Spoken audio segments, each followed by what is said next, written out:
Ay ng Alperes.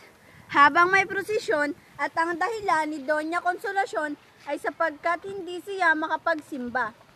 Ang tunay na dahilan ay pinagbabawalan siya ng Alperes ay panaog ng bahay at makihalubilo sa tao. Labis ang nararamdamang galit at pagkamuhi ng Donya dahil sa pagtratong ipinapakita ng kanyang Alperes. Hindi niya mawari kung kanino siya dapat maghiganti, sapagkat maghihintay lamang siya ng pagkakataon maibulalas ang pagkasukulam at matinding galit sa dibdib nito. Noong bago siya ikasal, ang Alperes ay isang kabo lamang at ang Donya ay isang labandera. Minsan ay binigkas ng Donya ang salita Pilipinas. Sabihin mo ang Pilipinas. Hindi mo ba alam na ang bayan mo ay sinunod sa pangalang Felipe? Atnas ay may ibig sabihin na salitang Indio.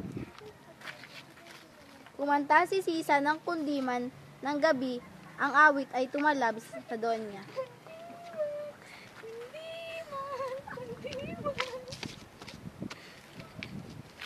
Tama na! Tumigil ka na sa pagkanta.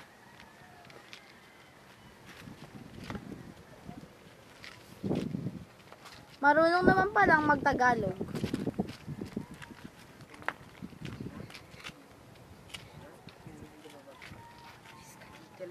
Umalis ka dito! Umalis ka dito! Binalikan ni Donya si Sisa habang hawak-hawak ang latigo.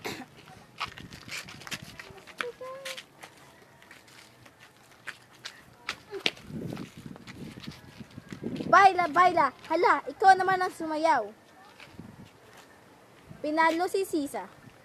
Ano, sasayaw ka ba o hindi?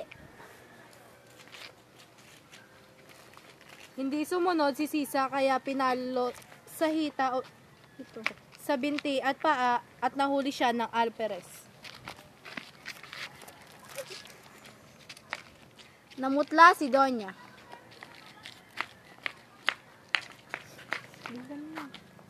Ano't hindi ka man lang bumati na magandang gabi? Halika rito, ibaba mo si Sisa at bihisan mo ng bagong damit sa katulong na si Marita. Pakainin siya at gawin ang gamutin ng sugat. Huwag niyong hayaang malapastangan ng babaeng ito. Bukas ay ihahatid siya kay Ginoong Ibarra.